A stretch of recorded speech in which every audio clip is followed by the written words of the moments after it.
ফুলের প্রতি ভালোবাসা থেকে ফুলের চাষ করে যাচ্ছেন টাঙ্গাইল সদর উপজেলার কান্দিলা গ্রামের গৃহবধূ খন্দকার পারভিন সুলতানা। তিনি জারবেরা ফুলের চাষ করছেন।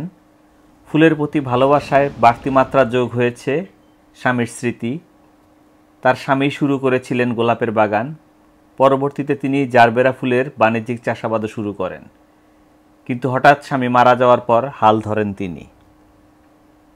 1988 সাল থেকে স্বামী মাহবুবুর রহমান খান ফুলের প্রতি আগ্রহী হয়ে ওঠেন। কয়েকটি গোলাপ ফুলের চারা দিয়ে বাড়ির সামনে বাগান করেন।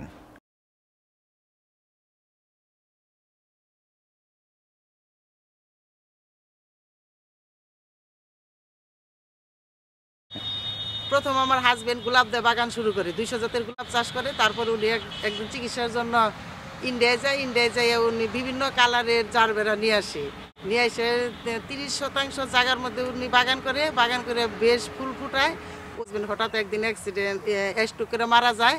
তারপরে হলো আমি অনেক ভেঙে পড়ছিলাম। তারপরে এখন বাগান ধরে রেখে ফুলের মতন আমি বাগান করেছি। এখন আমি 5টা কর্মচারী দিয়ে কাজ করাইতেছি। এখন মোটামুটি আমি স্বাবলম্বী। 2004 সালে চিকিৎসার জন্য মাহবুবুর রহমান খান ভারতের মাদ্রাজ যান। চিকিৎসার ফাঁকে তিনি বেড়াতে গিয়ে জারবেরা ফুলের সন্ধান পান।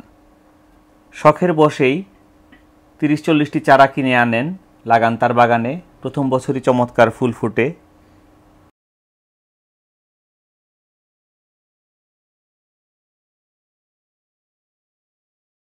খন্দকার পারভিন সুলতানা বেশ কিছুদিন যাবৎ এই ফুলের চাষ করে আসছেন। ওনার স্বামী মূলত এই ফুলের চাষ শুরু করেছিল কৃষি বিভাগের পরামর্শে। ওনার স্বামী মারা যাওয়ার পরে উনি স্বামী স্মৃতিকে ধরে রাখার জন্য এই ফুল চাষে যুক্ত হয়েছিলেন।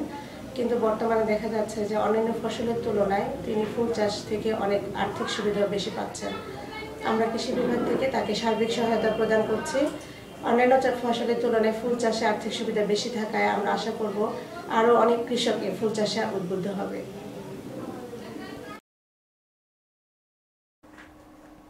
ফুল সবাই ভালোবাসে, এটা সৎ ব্যবসা।